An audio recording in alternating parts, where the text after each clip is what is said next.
신명기 26번째 시간입니다. 오늘 말씀은 신명기 15장 1절부터 11절 말씀입니다. 1절부터 5절 말씀을 합독하고 신명기 15장 1절부터 11절 말씀을 보도록 하겠습니다. 그러면 신명기 15장 1절부터 5절 말씀을 한 목소리로 합독하도록 하겠습니다. 매 7년 끝에는 면제하라. 면제의 규례는 이러하니라.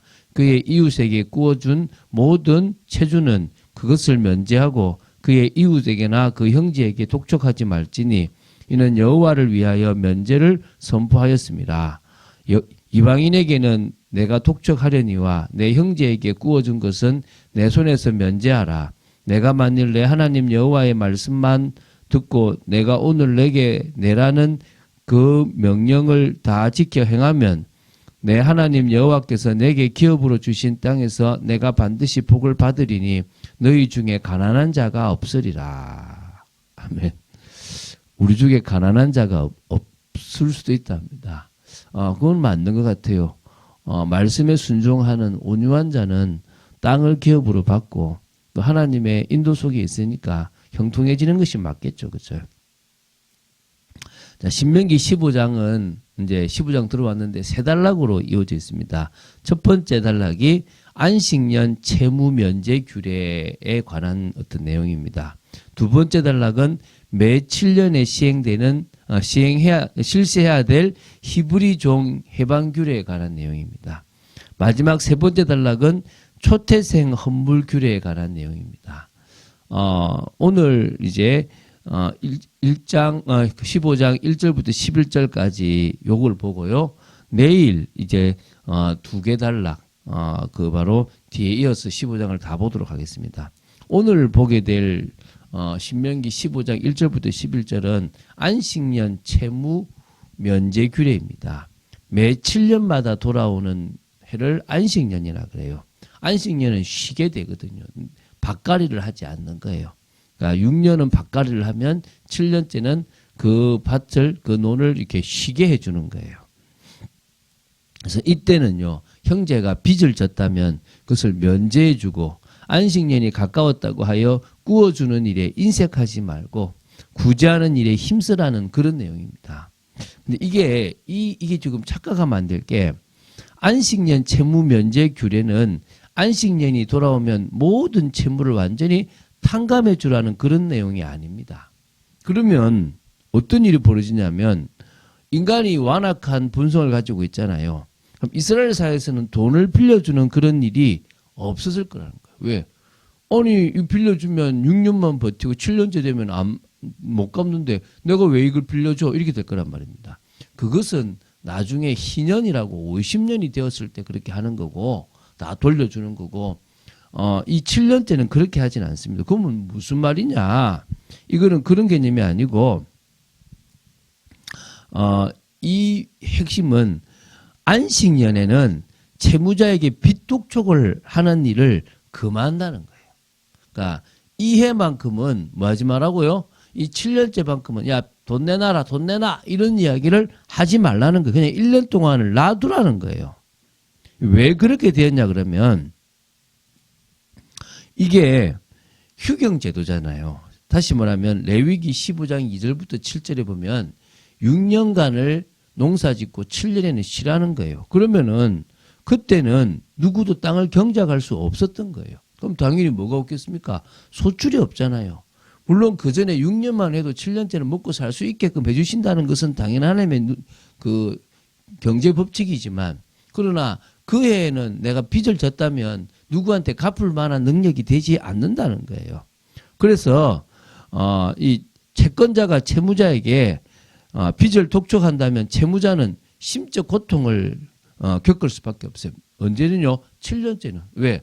하나님의 말씀을 지키자니 일을 하면 안 되고 저 사람한테 빌린 돈을 갚으려면 일을 해야 돼요. 그럼 내가 말씀을 지켜야 되나 아니면 내가 빚을 갚기 위해서 내가 일을 해야 되나 말씀을 어겨야 되나 이런 갈등이 올 거 아닙니까? 그런 갈등을 주지 말라고 아예 7년짜리는 뭐 하지 말라고요? 아예 빚 독촉을 하지 말라는 거예요. 이게 이제 이 오늘 보는 이 핵심이라는 거예요. 그러니까 한마디로 율법을 주신 하나님께서 그 율법을 제대로 지킬 수 있도록 모든 인간에게 배려하시는 부분들이 많다는 거예요. 그러니까 하나님은 무조건 법을 주시고 다 지켜 아니면 죽여버리겠어. 이런 하나님이 아니라는 거예요. 그래서 또 이 안식년이 가까웠다고 하면 가난한 자에게 돈을 구워주는 일이 없어요. 왜? 이거 1년 동안 내가 못 받는데 내가 좀 구워주면 안 되지. 라는 생각을 가질 수 있다는 거예요. 그러지 말라는 거예요. 그래서 오히려 구제하는 일을 힘쓰라. 그러니까 한마디로 소외되고 약한 자들을 돌아보라는 거예요. 그러니까 율법은요. 과부도 돌아보고 나그네도 돌아보고 힘든 사람을 돌아보라는 거예요. 저는 복음을 알고 신명기를 보니까요. 하나님의 사랑이 참 되게 많더라는 거예요. 좀 더 이제 구체적인 걸 보겠습니다. 3절에 보면요. 이렇게 하는데 이 면제년 곧 안식년이라 할지라도 이방인들에게는 빚독촉을 할 수 있다는 거예요. 왜냐하면 이 이방인들은 하나님을 믿어 이스라엘 내에 함께 거주하는 외국인들이 아니라 아예 이스라엘 종교 즉 다시 유대교와는 전혀 관계없이 그냥 말 그대로 이방인들이에요. 다시 말하면 그들은 하나님을 섬기지 않으니까 안식년을 지키지 않는 거예요. 그러니까 율법과 전혀 무관하게 사니까 안식일에도 쉬지 않고 안식년에도 당연히 일을 하기 때문에 그들에게는 빚독촉을 해도 된다는 거예요. 그들에게 돈을 빌려줬으면 받으라는 거예요. 단지 똑같이 안식년을 지키는 그들에게는 뭐 하지 말라는 말입니까? 빚을 받지 말라는 거죠. 그래서 이거는 이 율법의 적용이 같이 그 율법을 지키는 자에게만 적용해라 이 말입니다. 자, 4절부터 6절의 내용은요. 이스라엘 백성들이 하나님의 명령을 다 지켜 행할 때의 결과를 지금 언급하고 있습니다.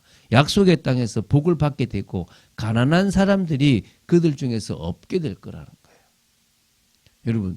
여러분이 말씀에 순종하면요. 망하는 게 아니라 복 받아요. 안정을 찾아요. 물론 여러분 제발 물질을 여러분의 우상으로 두지 마세요. 앞으로 우리가 믿음에 살면서 물질도 다루겠지만 내가 예수 믿는 게 복 받기 위한 거라면 여러분 잘못된 거예요. 내가 가난하더라도 예수 믿어야 되는 거예요. 그런데 말씀 따라가면 가난해질 수가 없어요. 그 말은 가난해라 이 말이 아니라 절대 물질을 나의 우상으로 두지 말라 이 말입니다.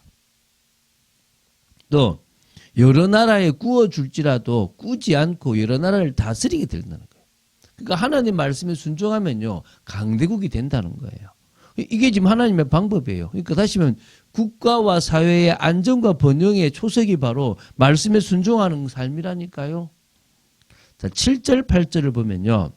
모세는 백성들에게 가난한 자들이 함께 거할 때에 마음을 강팍해 하지 말고 그들이 요구하는 대로 넉넉하게 구워주라는 명령이에요. 그러니까 다시 말하면 이 모든 게 하나님의 소유 아니냐. 하나님이 우리에게 주셨는데 그것을 우리가 인색하게 해서는 안 된다는 거예요. 오히려 그것을 뭐요? 나눠주고 바로 이 섬기라는 거예요. 그래서 이 인식 뭡니까? 하나님의 것이라는 토대 위에서 우리가 구제하라는 겁니다. 이제 구절에 대한 겁니다. 면제년이 가까웠을 때, 다시 말해 안식년이 가까웠을 때 고의적으로 궁핍한 형제에게 빌려주기를 거부하는 것과 관련된 그런 경고입니다. 면제년이 가까운 것을 보고 형제에게 궁핍하여 교통을 겪는데도 도움을 주지 아니하면 하나님 앞에서 범죄하는 거다. 죄 짓는 거다. 다시 말하면 돈에 매여 살지 말고 사랑을 실천하라는 거예요. 하나님 앞에서 하나님이 주신 거라면 베풀라는 거예요. 그래서 주님은 뭐라냐면 불의한 재물로 친구를 사래요. 그럼 내가 나쁘게 번 재물이 불의한 재물이 아니라 재물 자체가 불의하다 이거예요, 그게. 근데 그 재물을 가지고 탐욕을 쌓지 말고 남을 섬기고 남과의 관계 그 회복하는 데 쓰라는 겁니다. 그 말이 이 말이죠. 자, 10절입니다. 자, 그래서 이제 그 10절에는 구제할 때, 또 남들 도와줄 때 절대 인색함으로 하지 말라는 것입니다. 우리 교회도 구제하려고 그래요. 다른 데는 어떤 단체들을 하는데 저희들은 좀 돈이 모이면 조금 그 구제하는 돈들이 좀 늘어나면 주민센터를 찾아가서 거기 센터장과 조금 이야기를 하고 싶어요. 우리가 이런 부분을 좀 돕고 싶다. 큰 돈은 아니다.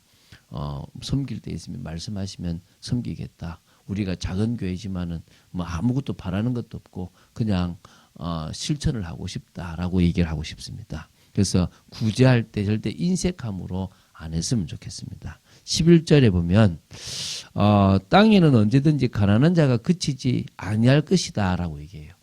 그러니까 이 땅에는 늘 가난한 자가 생겨난다는 거예요. 맞는 얘기입니다. 왜? 세상은요, 사단이 인간을 통해서 계속 장악하고 망쳐가요. 그러니까 한마디로 그들이 우상을 자꾸 숭배하는 거예요. 하나님 외에 신이 없는데 세상 농사 지으려고 바알과 아세라를 섬기고 또 물질을 섬기고 또 이상한 것들을 섬기니까 저주와 재앙이 계속 내려와서 그냥 물질이 망해버리는 거예요. 가난이 계속 오는 거예요. 여러분, 앞에서 얘기했잖아요. 하나님의 말씀을 따라가기만 하면 가난이 없어진대요. 다시 얘기합니다. 여러분, 부자가 되는 게 여러분의 신앙의 목적이 되면 안 돼요. 저와 여러분의 신앙의 목적은 우리를 만드신 하나님을 찾아가고 우리의 인생의 참 목적대로 하나님을 높이고 찬양하고 그분으로 행복하고 그분을 통해서 참 구원을 받는 거예요. 물질적으로 가난해도 괜찮고 육신적으로 핍박을 받아도 괜찮은 거예요. 그게 중요한 게 아닙니다. 그런데 우리가 그 속에 욕심이 있고 그 속에 뭔가가 있으면 뭐가 됩니까? 우리도 모르게 자꾸 기준이 수준이 뭡니까? 망하지 않는 거예요. 목회자들도 되게 망해요. 되게 많아요. 나 망했다. 이거 지금 내 인생 제가 망쳤다. 이런 식의 얘기를 한다니까요. 제가 보면서 무슨 소리냐. 그 누구도 우리를 망하게 할 수 없어요. 그 누구도 우리를 실패시킬 수가 없습니다. 우리는 누가 잘못해가지고 실패하는 그런 존재가 아니라는 거예요. 있습니까? 오늘도 믿음으로 나아가자는 거예요. 오늘 그런 축복을 사실적으로 누려나가며 정말 하나님의 말씀 따라 사실적으로 인도받은 그래서 율법을 볼 때 정말 하나님의 은혜와 사랑이 하나님의 배려하심이 정말 많구나라는 것들을 기억하고 말씀에만 순종해도요 우리가요 형통한 복을 받는다는 사실을 기억하게 되기를 주 예수 그리스도 이름으로 축원드립니다. 주는 그리스도시요 살아계신 하나님의 아들이심을 고백합니다. 우리가 말씀을 따라갈 수 있는 축복이 있기를 간절히 소원합니다. 오늘도 믿음을 따라갈 수 있는 축복의 삶이 있도록 저희들을 붙잡아 주시고 역사하여 주시옵소서. 주 예수 그리스도 이름으로 기도드립니다. 아멘.